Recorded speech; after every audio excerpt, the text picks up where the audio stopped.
Assalamualaikum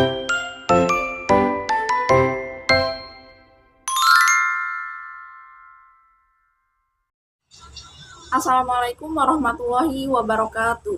Selamat pagi teman-teman, bertemu lagi bersama saya Nafisa Dwi Suraning Tias dengan NIM 2313409090 jurusan Bimbingan dan Konseling Islam kelas 6C. Nah, teman-teman pernah nggak sih ngerasa jantung berdebar sangat kencang saat diminta berbicara di depan kelas atau di depan banyak orang? Tangan mulai berkeringat, suara terasa bergetar, bahkan pikiran tiba-tiba kosong. Jika iya, kalian tidak sendiri. Nah, apa yang kita rasakan itu disebut dengan demam panggung atau dalam istilah psikolog dikenal sebagai fobia berbicara. Ini adalah rasa takut berlebihan ketika harus berbicara di depan umum. Bahkan menurut data sekitar 75% orang dewasa pernah mengalami hal ini. Artinya ini adalah sesuatu yang sangat umum. Namun meskipun umum bukan berarti kita harus terus membiarkannya menghambat kita. Hari ini saya akan membahas 3 hal utama. Yang pertama yaitu apa itu demam panggung dan ciri-cirinya, kemudian yang kedua ada apa penyebabnya, dan yang ketiga yang paling penting bagaimana cara mengatasinya. Yang pertama, mari kita pahami dulu ciri-ciri demam panggung. Secara fisik, tubuh kita bereaksi cukup kuat, jantung berdebar, napas terasa pendek, kemudian tangan bergetar, bahkan ada yang sampai merasa mual atau pusing. Dari sisi emosional dan pikiran, kita sering merasa takut dinilai buruk oleh orang lain, kemudian khawatir lupa materi, kemudian merasa tidak mampu, atau bahkan ingin kabur dari situasi tersebut. Semua ini sebenarnya adalah reaksi alami yang dialami oleh tubuh terhadap tekanan. Namun, masalahnya jika ini dibiarkan, demam panggung bisa berdampak besar. Apa sih dampaknya, teman-teman? Nah, dampaknya itu kita jadi menghindari kesempatan berbicara, kemudian kurang maksimal dalam belajar atau bekerja, kemudian kehilangan peluang berkembang, dan yang paling berbahaya, kepercayaan diri bisa menurun, teman-teman. Padahal kemampuan berbicara di depan umum adalah salah satu skill penting dalam kehidupan, baik di sekolah, kemudian kuliah, maupun dunia kerja. Lalu apa sih sebenarnya penyebab demam panggung itu sendiri? Nah, ada beberapa faktor utama penyebab demam panggung. Yang pertama, pengalaman buruk di masa lalu. Misalnya, pernah ditertawakan saat presentasi. Kemudian yang kedua yaitu kurangnya persiapan. Semakin kita tidak siap, semakin tinggi rasa cemas. Kemudian yang ketiga ada perfeksionisme. Ingin tampil sempurna, tapi justru membuat kita takut salah.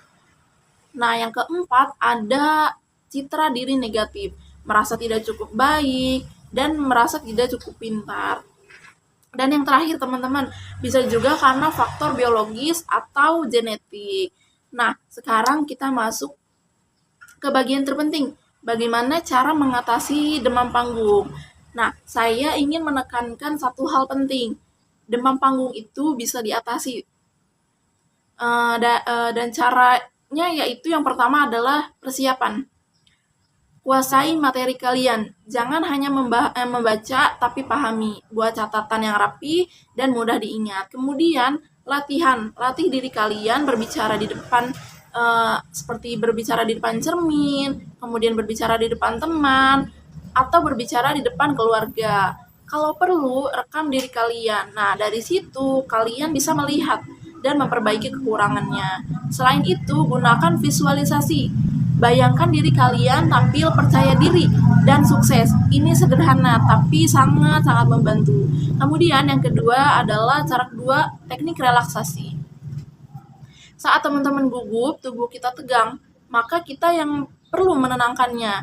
Cobalah, pertama tarik napas dalam-dalam, kemudian lakukan meditasi ringan atau relaksasi otot secara bertahap. Nah, hindari juga kafein berlebih sebelum tampil, karena bisa membuat jantung semakin berdebar. Selain itu, ada beberapa tips praktik yang bisa langsung kalian terapkan. Yang pertama, datang lebih awal ke lokasi. Kenali tempatnya agar lebih nyaman. Kemudian jika sulit menatap mata audiens, cobalah lihat bagian jidat mereka. Ini trik sederhana tapi efektif. Kemudian atur nafas dengan menghitung perlahan. Misalnya, tarik nafas sambil menghitung 1 sampai 5. Dan yang tidak kalah penting, gunakan sugesti positif. Katakan pada diri kalian sendiri, saya bisa, kemudian saya siap, saya akan berhasil. Seperti itu, teman-teman. Nah, ada juga satu cara yang sering dilupakan. Ubah cara berpikir kita. Jangan anggap presentasi sebagai beban. Nah, anggap ini sebagai kesempatan. Kesempatan untuk berbagi ide, kemudian untuk belajar, dan untuk berkembang. Fokuslah pada pesan yang ingin kalian sampaikan, bukan pada ketakutan kalian. Bayangkan kalian hanya berbicara dengan satu atau dua orang, bukan dengan banyak orang. Nah, terakhir saya ingin menutup dengan sebuah pesan penting, teman-teman. Setiap orang punya potensi untuk menjadi pembicara yang hebat, bukan karena mereka tidak pernah gugup, tetapi karena mereka belajar mengendalikan rasa gugup itu.